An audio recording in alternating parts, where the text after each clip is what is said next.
Boy, that was a fascinating program. Wasn't that something? I'm still shivering, and I'm from New England, and that sounds like a wonderful place to be. I couldn't help but wonder whether the government might need a UFO investigator down there someday.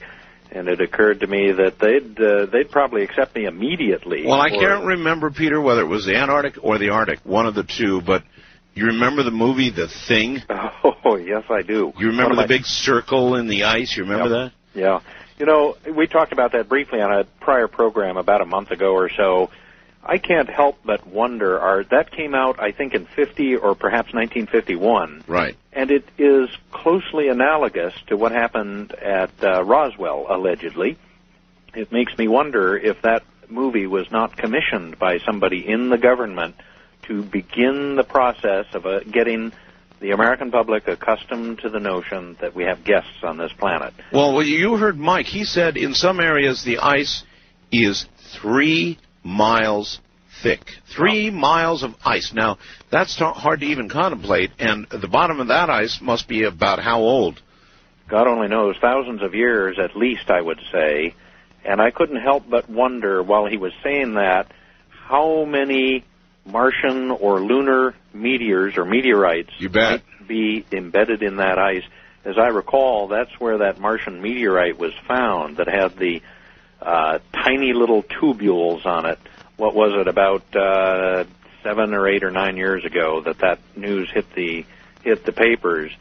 And boy, would it be fun to go hunting for meteorites down there. Oh, yeah. I'm also thinking of taking the Bell family flag down and planting it on the piece of ice that just broke off, and going to call it Iceville and sell quarter-acre lots. Right. With quick depreciation. Boy, that would, case of melting. Yeah, that would be some ride on that that Hummer. Anyway, listen, we've got some biz to do. What's going on in the world? Oh, boy, there are all sorts of things going on, Art. I don't believe, since I started doing this in July of '94, I don't believe I've seen as many bizarre and patent UFO reports as we have been seeing in recent months. And I don't know how far back I should go to mark the beginning of this, but there are things going on, it seems, every day, interesting reports. When I was on last week, of course, we talked about the interesting sighting over Washington, D.C. on the 3rd of March, Friday night, right, seen from the Vietnam Memorial.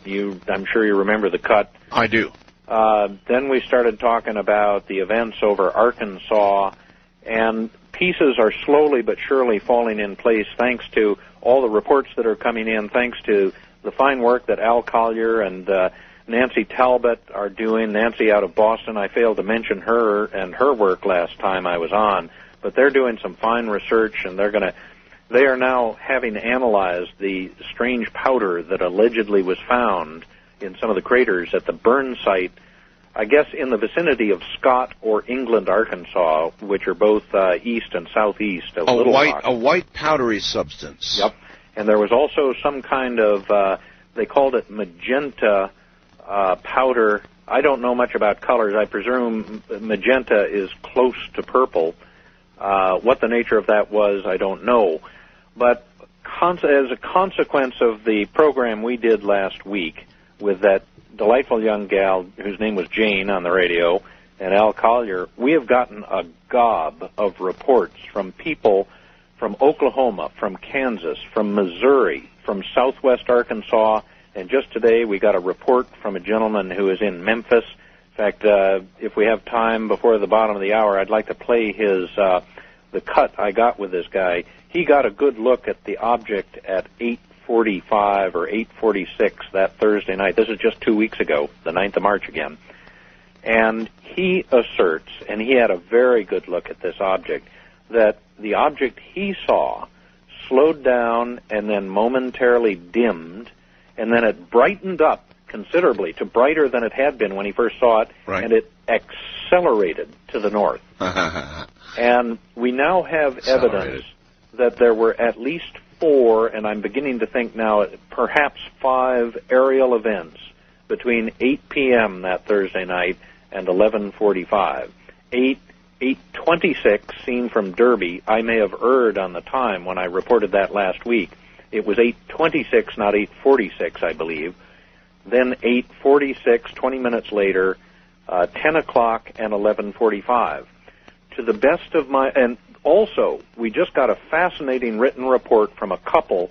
They live just 4 miles south of the Missouri border, who were standing outside looking at the night sky at about 7 minutes past 10, and the whole area lit up, much the way Jane described it last week. It turned silver, not green. The trees weren't green. They were silver. Wow. That is bright light. Yes, it is. And the objects they reported, and this written report, will be on our website probably sometime Saturday, 2 days from now. We will be posting all the new reports that have come in. This couple asserts that the first object that caused the gigantic flash stopped, and it had something surrounding it that they were unable to describe really adequately, and shortly after the first one stopped, a second one stopped. Huh. Now, as you know, I try to stick to facts. That's my style. That's my training.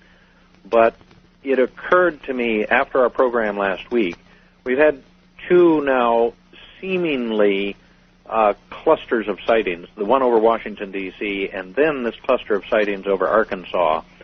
I don't know what it means. I don't know if there's any significance to it, if someone is trying to tell us something. But it does seem ironic, perhaps noteworthy, little more than that the object would appear, the first object on the 3rd of March would appear in the vicinity of the White House. How far away, we don't know. Again, I emphasize that it was only one report, one witness in the case of the sighting over Washington, D.C. on the 3rd of March. They're probably concerned about the sad state of the elections. Listen, if you have any cuts, let's do them. Let me play a short cut. This is the gentleman from Memphis, Tennessee, who was driving on the evening of the 9th of March, and this is what he had to report to me just this morning. Here we go. All right. On the evening of the 9th of March, and this is what he had to report to me just this morning. 5 p.m. Mm-hmm. I was going to work. Huh? Anyway, I was going west on Goodman Road. I saw this orange-red fireball just going right under it. It looked like it's going, I don't know, probably 1,000 miles an hour. Not real fast, but pretty good speed. Mm-hmm. And it had at the top of it, it had a real bright white light. I mean, real bright white light. Mm-hmm. Just seemed like it was, everything around it was brightened because of that white light at the front of it. Uh-huh. And then it had a pretty good sized tail on the end of it. And it was going, like I say, from the south to the north. And it wasn't going at a downward angle. It was sort of going at an upward angle when I saw it. And as it was going sort of away from me, the light just seemed like it dimmed out. The white light dimmed out. And I could tell also that it wasn't bright around it like it was, but it was still there because I could see it. And then suddenly the light it slowed down. The light then come back on again, got real bright, and then it left. Wow. It was until it slowed down, and then the light got dim. And then when it picked back up, the light come back on again. Accelerate, that's correct, yes. Okay. It accelerated. Accelerated, not behavior of a meteor. Not at all. Not at all. And we're getting this report from a number of people, number of witnesses. What could it be? Yeah. They're certainly not meteors. It's not consistent with meteors. Their appearances were not consistent with meteors. You may recall 9 days ago when we had Jane on, she said it was a red fireball and there were tentacles coming out of it. She described it like a World War II mine with knobs on the surface of it. Right. Now, we have so many reports now, they're coming out of our ears.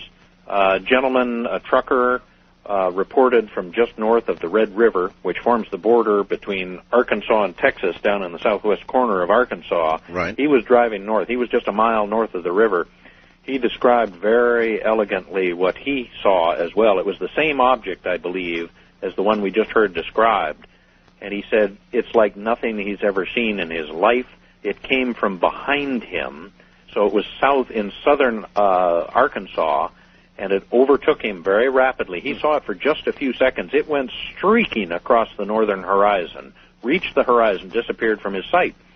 Well, that by itself is not uncharacteristic of a fireball, a meteorite, or a meteor, but he said it was too slow to be a meteor in his opinion, and it looked funny.